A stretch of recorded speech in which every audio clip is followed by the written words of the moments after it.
નમસ્કાર દર્શક મિત્રો, હું છું રૂપલ લુણીચિયા. સંપૂર્ણ ન્યૂઝમાં આપનું સ્વાગત છે.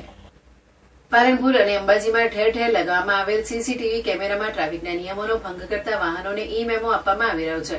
જોકે જાન્યુઆરી 2023 થી ડિસેમ્બર 2023 સુધીમાં ટ્રાફિક નિયમોનો ભંગ કરતા સીસીટીવી કેમેરામાં કેદ થયેલા 9,390 વાહનોને ₹55,36,000 ઉપરાંતના ઈ મેમા ઇસ્યુ કરવામાં આવ્યા છે.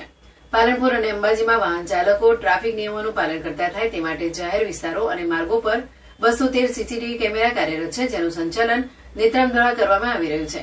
જેમાં જાન્યુઆરી 2023 થી ડિસેમ્બર 2023 દરમિયાનમાં એક વર્ષના સમયગાળામાં ટ્રાફિક નિયમનો ભંગ કરતા 9,390 વાહનો સીસીટીવી કેમેરામાં કેદ થતા આ વાહનોના માલિકોને ₹55,36,000 ઈ મેમા ઇસ્યુ કરવામાં આવ્યા હતા. જેમાં અત્યાર સુધીમાં 3013 મેમામાં ₹17,34,000 રિકવર કરવામાં આવ્યા છે અને બાકીના 6,377 મેમામાં 38,02,000 ની રકમનું ચલણ ભરવામાં બાકી હોવાનું નેત્રમના સૂત્રોએ જણાવ્યું હતું.